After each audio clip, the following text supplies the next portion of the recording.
Hello students, आज हम start करने जा रहे हैं अपना मेन टॉपिक IUPSC का। इसमें हम देखेंगे कि यहाँ पे जो सम इम्पोर्टेंट पॉइंट्स हैं वो क्या क्या है, यानी यहाँ से हमें क्वेश्चन कैसा पूछा जा सकता है अपने एग्ज़ाम में। तो देखिएगा आप कि हम यहाँ पे कौन कौन सी इम्पोर्टेंट बातें बताने जा रहे हैं।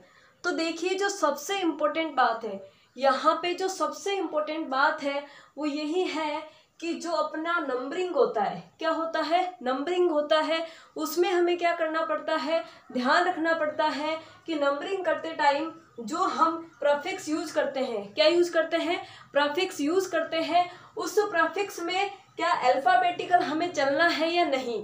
मेन इंपॉर्टेंट IUPSC का यही है, क्योंकि हर जो स्टूडेंट होता है वो जानता है कि मैथ क्या होता है, एथ क्या होता है, प्रोप क्या होता है, ब्यूट क्या होता है, फंक्शनल ग्रुप एल्कोहल क्या होता है, कार्बोक्सिलिक एसिड क्या होता है। यानी हर एक विद्यार्थी को यहाँ पे ये चीज़ पता होती है कि क्या यूज होने वाला है।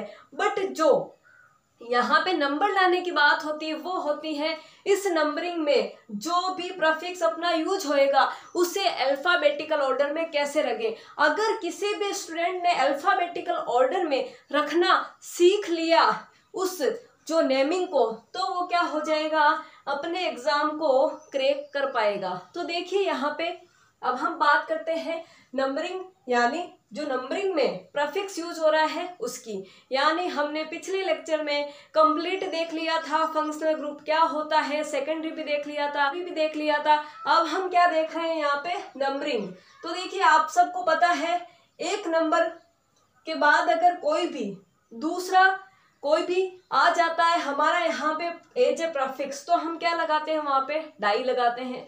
अगर 3 नंबर का यानी कोई 3 एटम या कंपाउंड एक साथ आ जाते हैं तो हम ट्राई यूज करते हैं, और ऐसे ही हम टेट्रा भी यूज करते हैं। अब देखिए यहाँ पे बात आती है कि क्या हम सिंपल सब्स्टिट्यूएंट्स और कॉम्प्लेक्स सब्स्टिट्यूएंट्स में डिफरेंस करके नंबरिंग चेक करते हैं।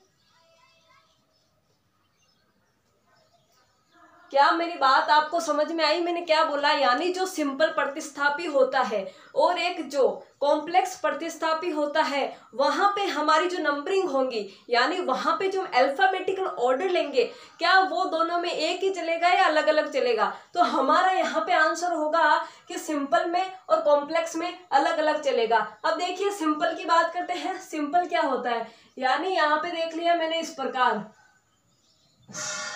अगर आपको इस प्रकार दे दिया जाए और यहाँ पे इस प्रकार आपको क्या दे दिया जाए, एक ग्रुप या एक एटम अटैच करके दे दिया जाए, तो यहाँ पे अभी ये क्या है, एज ए प्रतिस्थापी वर्क कर रहा है, तो ये क्या हो जाएगा, आपका सिंपल प्रतिस्थापी हो जाएगा।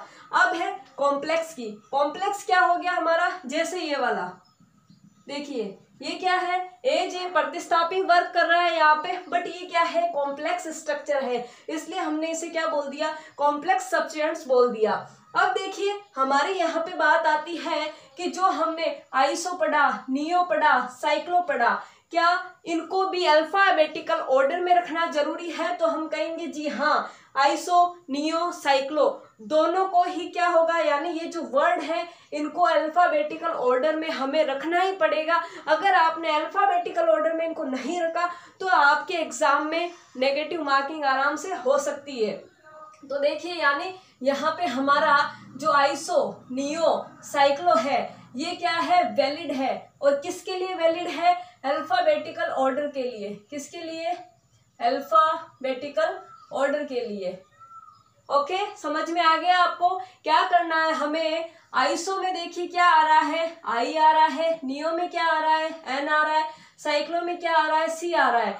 तो अगर आपके एक ऐसे सिचुएशन बन जाए जहाँ पे साइक्लो भी आपको लिखना पड़ रहा है, आइसो भी लिखना पड़ रहा है और नियो भी लिखना पड़ रहा है, तो मेन कंफ्यूजन कहाँ होता है कि मैं साइक्लो पहले लिखूं, नियो पहले लिखूं या आइसो पहले लिखूं। तो आपको अल्फाबेटिकल चलना है, यानी A B C D E F G H I उसके अकॉर्डिंग चलना है।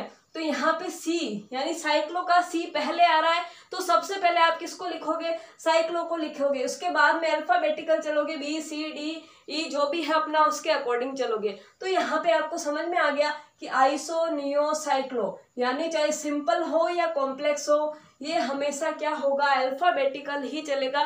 दिमाग में आप बात बिठा लेना कि जब भी आइसो नियो या साइक्लो वर्ड दिख जाए तो हमेशा क्या करना है, अल्फाबेटिकल ऑर्डर में ही रखना है। चाहे अपना प्रतिस्थापी कॉम्प्लेक्स हो चाहे सिंपल हो, हमेशा इन तीनों वर्ड को अल्फाबेटिकल ऑर्डर में ही रखना है। फिर हमारी जो नेक्स्ट बात है, ये तो हमारा हो गया फर्स्ट पॉइंट।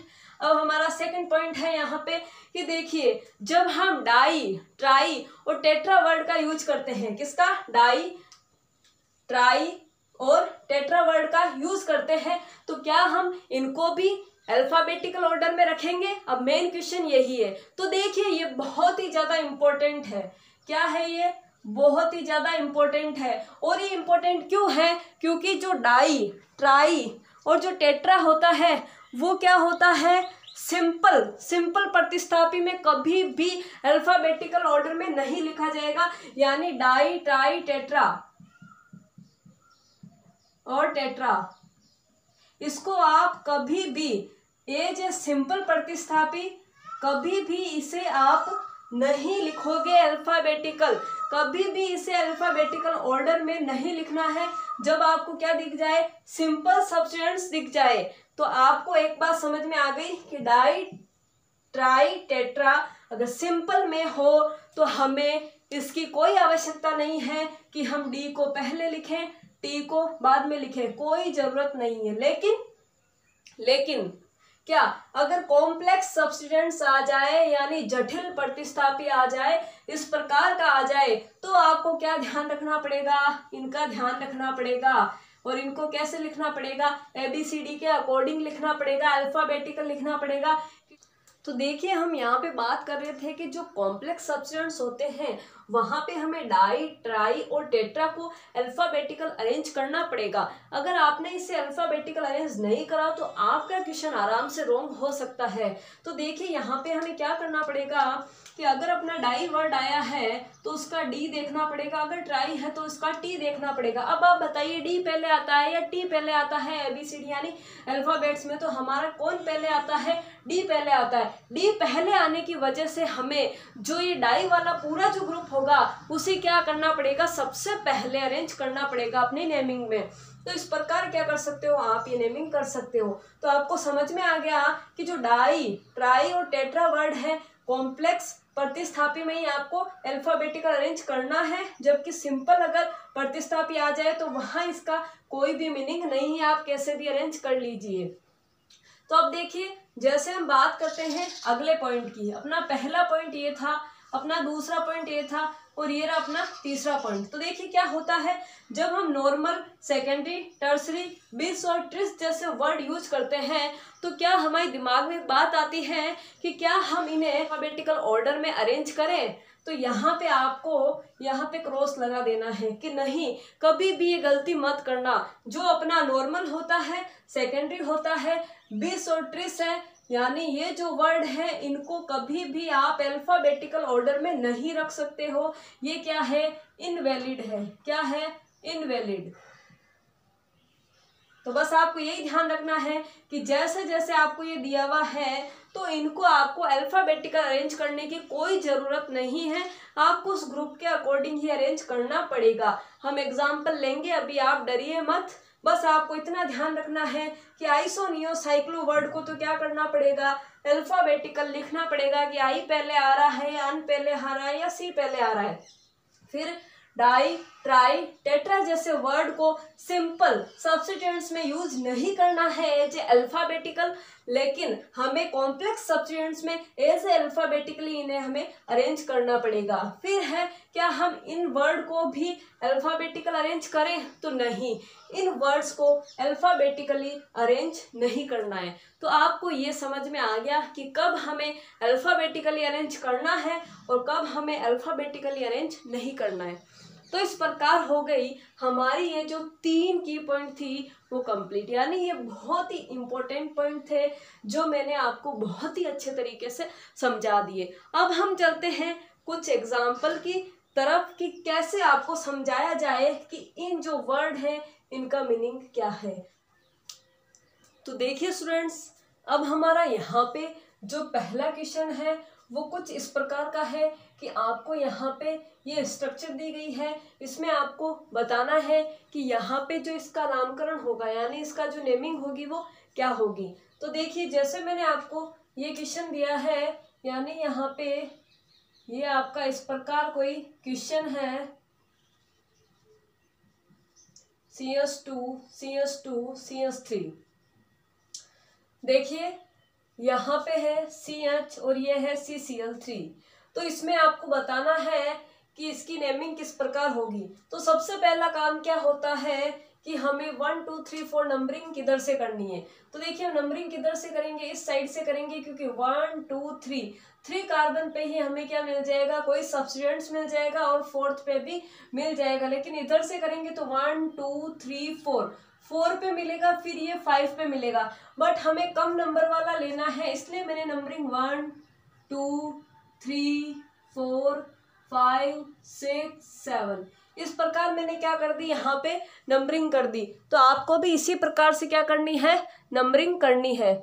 अब देखिए हम क्या करते हैं यहाँ पे, अब हम लेते हैं कि जो ये प्रतिस्थापित दिया हुआ है, जो ये आपको क्या दिया हुआ है, सब्स्टिट्यूएंट्स दिया हुआ है, इसकी आपको क्या करनी है, अलग से नेमिंग कर लेनी है। ये आपको सबसे पहला काम करना है, क्या कर लेनी है, इन दोनों की अलग से नेमिंग कर लेनी है ताकि फिर आपको इजी रहे। तो देखिए इसका नाम क्या होगा, देखिए 1 2 3 कितने क्लोरीन है, 3 क्लोरीन है और एक क्या है, कार्बन है।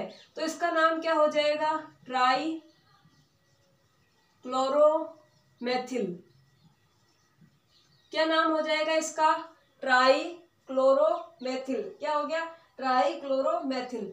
फिर देखिए इसकी बात करते हैं, तो इसमें कितने कार्बन है, कितने क्लोरीन है, 1 2 और कार्बन कितना है, 1।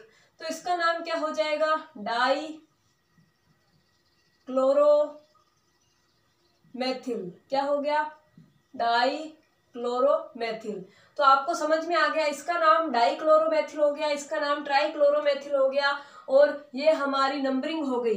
तो अब कुछ नहीं करना है, अब आराम से आपका क्वेश्चन क्या हो जाएगा, सोल्व हो जाएगा। तो आप सोचिए जरा कि यहाँ पे क्या नाम बन सकता है। तो सबसे पहला काम क्या होता है हमारा, प्रतिस्थापी को लिखना। किसको लिखना, प्रतिस्थापी को लिखना। यानी हमें या तो डाई क्लोरो पहले लिखना पड़ेगा या हमें क्या करना पड़ेगा, ये जो अपना ट्राई क्लोरोमेथिल है इसको लिखना पड़ेगा। ये डाई क्लोरो है, ये ट्राई क्लोरो है। अब आपके सामने सिचुएशन है कि पहले डाई क्लोरो लिखोगे या ट्राई क्लोरो लिखोगे। तो मैंने अभी अभी आपको क्या बताया था कि जब क्या हो जाए, कॉम्प्लेक्स प्रतिस्थापी आ जाए, यानी कॉम्प्लेक्स क्या आ जाए, हमारा सब्स्टिट्यूएंट्स आ जाए, तब हमें क्या करना है, डाई और ट्राई को अल्फाबेट के रूप में अरेंज करना है। तो बताइए डी पहले आता है या टी पहले आता है, आपको पता है डी पहले आता है। तो देखिए ये डाई क्लोरोमेथिल कितने नंबर कार्बन पे है, 3 नंबर कार्बन पे है। तो इसका क्या हो जाएगा, 3 डाई क्लोरोमेथिल। क्या हो गया, 3 डाई क्लोरोमेथिल। अब देखिए यहाँ से अब हमें क्या लिखना है, ये वाला लिखना है, कितने नंबर पे, 4 नंबर पे है। तो मैंने क्या लिख दिया, 4 ट्राई क्लोरोमेथिल। क्या लिख दिया, 4 ट्राई क्लोरोमेथिल। यानी हमारे जो प्रतिस्थापी थे, सब्स्टिट्यूएंट्स थे, उनका नामकरण हमने कर दिया। अब हमें क्या करना है, वर्ड रूट लिखना है। देखिए कितने कार्बन है, 7 कार्बन है। 7 कार्बन को हम क्या बोलते हैं, हेप्ट बोलते हैं। क्या बोलते हैं, हेप्ट। और सारे बॉन्ड कैसे, सिंगल है। तो हमने यहाँ पे क्या लिख दिया, एन। क्या लिख दिया, एन। तो इस प्रकार आपकी क्या हो गई, यहाँ पे नेमिंग हो गई। और क्या नाम बन गया, 3 डाई क्लोरोमेथिल 4 डाई क्लोरोमेथिल हेप्टेन। इस प्रकार आपने क्या लिख दिया, बहुत ही इजी वे में नाम लिख दिया। तो ये आपका फर्स्ट क्वेश्चन हो जाता है सोल्व, यानी ये आपका क्या हो गया, आंसर हो गया। क्या हो गया, ये आंसर। अब देखिए आपके पास सेकंड क्वेश्चन कुछ इस प्रकार का है। ये रहा आपका सेकंड क्वेश्चन, जिसमें आपको क्या दिया हुआ है, यहाँ पे दिया हुआ है आपको CH3, ये है CH2, ये है CH, ये है CH, ये है CH2, ये है CH2 और ये है CH3। इस प्रकार के आपको स्ट्रक्चर दी हुई है। यहाँ पे क्या है, CH है और ये आपका CH3Cl है। मैंने क्या बोला था, सबसे पहला काम है नंबरिंग करने का। तो देखिए नंबरिंग करिए, इधर से नंबरिंग स्टार्ट करोगे या उधर से स्टार्ट करोगे? किधर से स्टार्ट करना है, जिधर कम नंबर मिले। तो नंबरिंग हम कहाँ से स्टार्ट करेंगे, इस साइड से स्टार्ट करेंगे। तो देखिए हम लिख लेते हैं, यहाँ पे ये लिख लिया मैंने 1 2 3 4 5 6 7, यानी आपने क्या कर ली, यहाँ पे नंबरिंग कर ली 7 तक।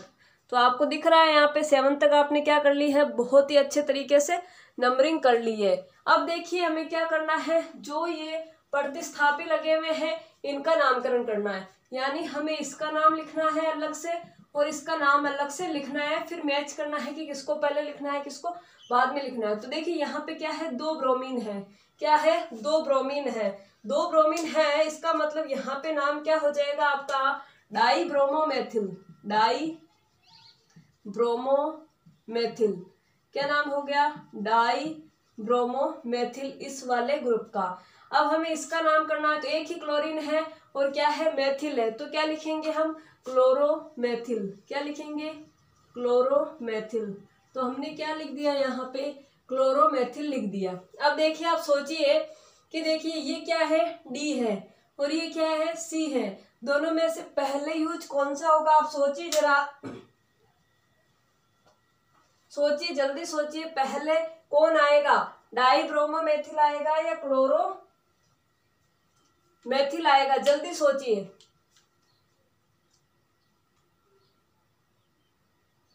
आपको पता है पहले कौन आता है, C आता है, उसके बाद में कौन आता है, D आता है। तो ये क्या आएगा, पहले आएगा कितने नंबर पे, 4 नंबर पे। तो क्या हो जाएगा, आंसर क्या हो जाएगा हमारा यहाँ पे, 4 क्लोरोमेथिल। अब कौन आएगा, 3 नंबर वाला कौन है, डाई ब्रोमोमेथिल। तो 3 नंबर पे कौन आ जाएगा, डाई ब्रोमोमेथिल। उसके बाद में टोटल कार्बन कितने हैं, 7 कार्बन है, तो क्या आ जाएगा, हेप्ट, और सारे के सारे कैसे, सिंगल बॉन्ड, तो क्या आ जाएगा, N।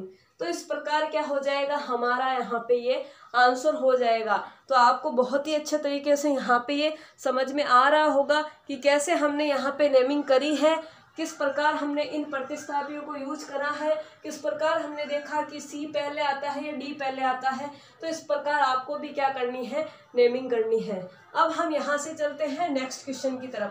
तो देखिए नेक्स्ट क्वेश्चन हमारा कुछ इस प्रकार का है, CH3 CH2 CH CH2 CH3 CH CH3 CH3 CH3 CH2 CH2 and CH3। देखिए इस प्रकार की आपको स्ट्रक्चर दी गई है। अब आपको यहाँ पे क्या बताना है कि नेमिंग क्या होगी, क्या बताना है कि नेमिंग क्या होगी। तो देखिए सबसे पहले हमारा क्या काम होता है, सबसे पहले काम होता है चेन को सेलेक्ट करने का। तो देखिए 1 2 3 4 5 6 7, यहाँ पे कितने कार्बन आ गए आपके, 7 कार्बन आ गए। तो अब आप क्या करोगे, सबसे पहले यहाँ पे नंबरिंग करोगे। क्या करोगे, सबसे पहले नंबरिंग। तो देखिए नंबरिंग किधर से करोगे, इधर से 1 2 3 4 5 6 7। देखिए इधर से नंबरिंग करी क्योंकि यहाँ पे 3 नंबर मिल रहा है, यहाँ पे 4 नंबर मिल रहा है। और इधर से करते तो 1 2 3 4 और 5 नंबर मिलता, पर हमें क्या चाहिए, कम नंबर चाहिए, इसलिए मैंने इधर से नंबरिंग कर दी। अब देखिए आपके प्रतिस्थापी कौन बच गए, एक तो ये बच गया आपका प्रतिस्थापी और ये क्या बच गया आपका प्रतिस्थापी। तो अब क्या करना है, आपको इनका अलग से नेम लिखना है। तो देखिए ये क्या बन गया, मेथ एथ बन गया। इसका मतलब ये क्या हो गया, एच सब्स्टिट्यूएंट्स यानी एच प्रतिस्थापी, इसका नाम क्या हो गया, एथिल। क्या नाम हो गया इसका, एथिल, इस ग्रुप का। अब हमें इसका नामकरण करना है। तो देखिए जब भी ऐसा कॉम्प्लेक्स आपको ग्रुप दिख जाए तो नामकरण कैसे करते हैं, जो कार्बन अटैच हो रखा होता है, क्या कि जो कार्बन आपका डायरेक्ट अटैच हो रखा होता है उसमें आपको क्या करना होता है, 1 नंबर देना होता है। क्या करना होता है, 1 नंबर देना होता है। तो ये वाला कार्बन इस स्ट्रक्चर से डायरेक्ट अटैच है, तो इसे क्या दे दिया 1 नंबर, और इसे मैंने क्या दे दिया 2 नंबर, तो ये क्या बन गया मेथ एथ।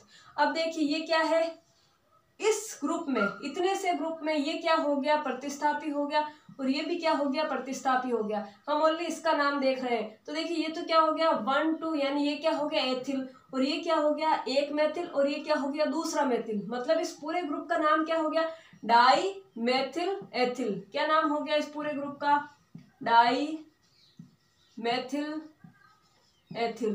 क्या नाम हो गया डाई मेथिल एथिल। तो देखिए अब कुछ नहीं करना है, इजी हो गया हमारे लिए। अब हमें क्या करना है, डायरेक्ट यहाँ पे नाम लिखना है कि नाम क्या होगा। तो कुछ ही नहीं करना है, ये आपको ई दिख रहा है, ये आपको डी दिख रहा है, और ये आपको क्या दिख रही है 7 कार्बन की जो चेन है वो दिखाई दे रही है। तो अब आप इजी वे में क्या कर सकते हो, नेमिंग कर सकते हो। बस यहाँ पे इस प्रकार के जो स्ट्रक्चर में यही कंफ्यूजन होता है कि जो ग्रुप है, ये वाला ग्रुप है, इसकी नेमिंग किस प्रकार करें। तो इसकी नेमिंग करने के लिए जो कार्बन डायरेक्ट अटैच होता है उसको 1 नंबर दिया जाता है, उसके बाद वाले को 2 3 4 जितने भी है दे दिया जाता है, और अगर साइड में कोई बच गया तो वो उस ग्रुप के लिए क्या होगा प्रतिस्थापी हो जाएगा। तो यहाँ पे क्या करेंगे, यहाँ पे उस वर्ड का जो प्रीफिक्स यूज करेंगे, तो ये 2 मेथिल है इसलिए डाई मेथिल लिख दिया, और ये क्या है एथिल है इसलिए क्या नाम हो गया डाई मेथिल एथिल। अब देखिए आप बताइए मुझे कि जो आपका डी है और ई है, इन दोनों में से पहले कौन आता है, डी आता है या ई आता है। तो हमें पता है पहले कौन आता है, डी आता है। कौन आता है, डी। तो देखिए ये रहा अपना डी, तो डी कितने नंबर पे है 4 नंबर पे है, तो क्या हो जाएगा 4 di methyl, 4 di methyl ethyl, यानी ये नाम हमने यहाँ लिख लिया 4 डाई मेथिल एथिल। फिर क्या लिखना है एथिल, कितने नंबर पे है 3 नंबर पे, तो मैंने क्या लिख दिया यहाँ पे एथिल 3 एथिल। अब कितने कार्बन की है ये चेन 7 की है, तो हेप्ट, क्या लिख दिया मैंने हेप्ट, और बॉन्ड क्या है सिंगल, तो मैंने क्या लिख दिया इन। तो देखिए आपका ये क्या हो गया, यहाँ पे ये आंसर हो गया, क्या हो गया आंसर हो गया। और क्या आंसर हुआ आपका 4 di methyl ethyl 3 ethyl heptane. तो इस प्रकार आपने क्या कर लिया, इस कॉम्प्लेक्स क्वेश्चन को भी इजी वे में बहुत ही अच्छी तरीके से सोल्व कर लिया। तो आ गया ये भी आपको समझ में। अब हम चलते हैं 4th क्वेश्चन की तरफ। तो 4th क्वेश्चन आपका क्या है, यहाँ पे आपको दिया हुआ है CH3 CH2 CH CH2 CH2 CH2 CH3, यहाँ पे आपको दिया हुआ है, बस हो गया कंप्लीट। तो ये क्वेश्चन आपको दिया हुआ है, अब आपको इसकी नेमिंग करनी है। तो आपके पास 2 मिनट है, जल्दी से इसका नाम जल्दी से कमेंट बॉक्स में लिखिए। कुछ नहीं करना है, बहुत इजी है, जल्दी करिए इसे, बहुत ही इजी क्वेश्चन है, बहुत ज्यादा इजी क्वेश्चन है, जल्दी करिए।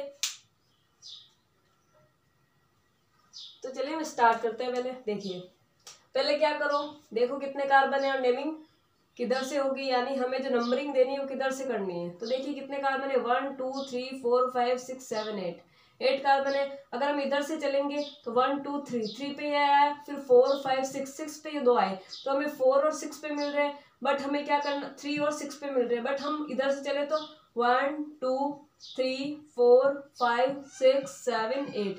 तो देखिए ये वाला क्या है 3 पे ही आ रहा है, और ये वाला क्या है 6 पे आ रहा है। तो हम इधर से क्या करेंगे, नंबरिंग को प्रेफर करेंगे। अगर इधर से कर लिया तो ये तो 3 पे आएगा, बट ये दो ग्रुप क्या आ जाएंगे 6 पे आ जाएंगे। बट इधर से चलने पे हमें क्या मिल रही है, बहुत ही आसानी मिल रही है नंबरिंग में। तो अब देखिए नंबरिंग हो गई, अब अगला काम क्या है, ये जो यहाँ पे प्रतिस्थापी हैं इनकी क्या करनी है, नेमिंग करनी है अलग से। तो देखिए आपको क्या दिख रहा है, डाई ब्रोमोमेथिल, क्या दिख रहा है डाई ब्रोमोमेथिल। तो इसका नाम क्या हो गया डाई ब्रोमोमेथिल, क्या हो गया डाई ब्रोमोमेथिल। ये क्या हो गया डाई क्लोरोमेथिल, क्या हो गया डाई क्लोरोमेथिल, क्या हो गया डाई क्लोरोमेथिल।